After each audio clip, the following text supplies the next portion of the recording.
As noted in the previous lecture, the rapid process of decolonization after the end of World War II created a need to think about development as a project. Remember also at that time, the Soviet model of economic development was perceived as a viable, indeed an attractive alternative to American capitalism. Given the desire of the United States to court allies among the newly emerging developing countries, it was essential for the United States to be able to articulate a model of economic development.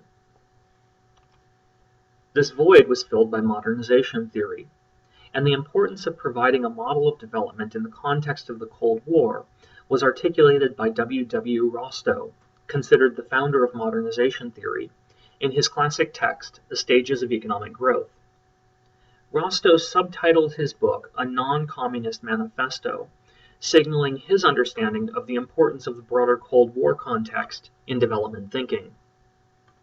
Rostow argued that it is possible to identify all societies in their economic dimensions as lying within one of 5 categories: the traditional society, the preconditions for takeoff, the drive to maturity, and the age of high mass consumption. When independent modern nationhood is achieved, how should the national energies be disposed?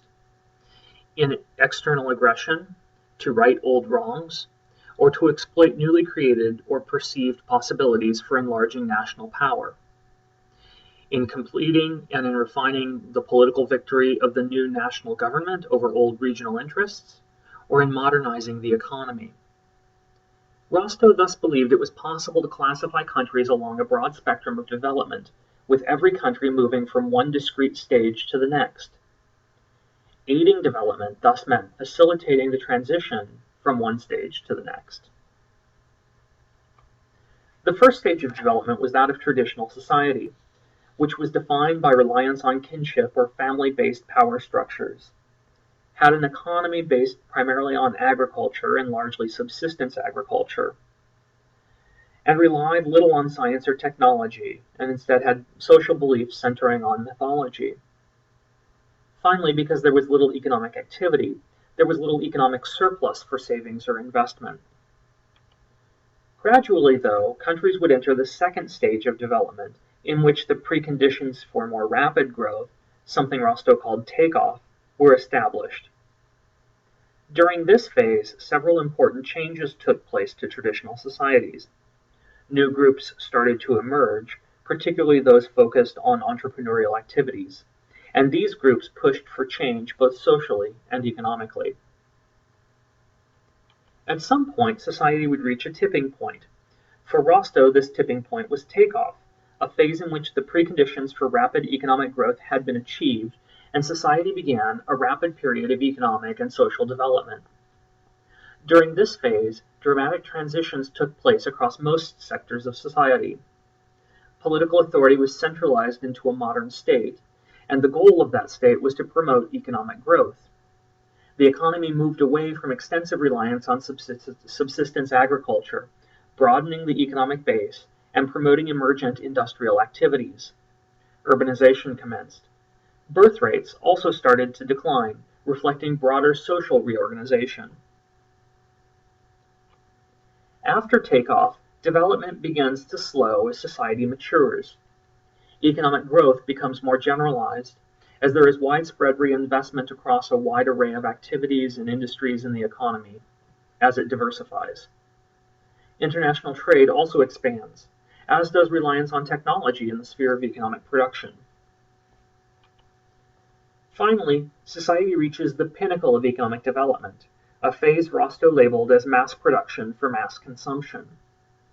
This level of economic development mirrored the United States in the 1960s, with widespread production of consumer goods for domestic consumption, a continuous increase in real income for most people, and an expansion of state delivery of social welfare and security goods.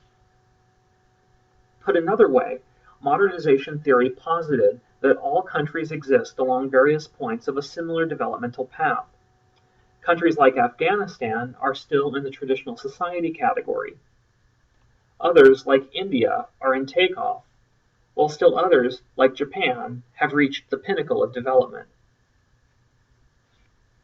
From the perspective of modernization theory, every country fell along the same developmental spectrum.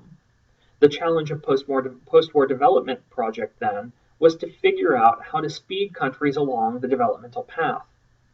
But implicit in this theory was the suggestion that, even barring intervention, all countries would eventually move along the same developmental path. The United States, in other words, is the future of Somalia. It's just that Somalia is currently very far behind. Modernization theory represented the primary school of developmental thought in the West, but the school was not without its critics.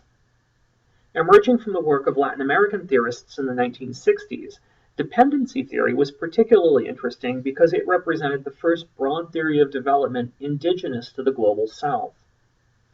Dependency theorists like Emanuel Wallerstein and Andre Gunder Frank argued that modernization theory was built on a faulty premise. In assuming that all countries moved along a similar developmental trajectory, dependency theorists contended that modernization theory was leaving out an important historical period, namely colonialism.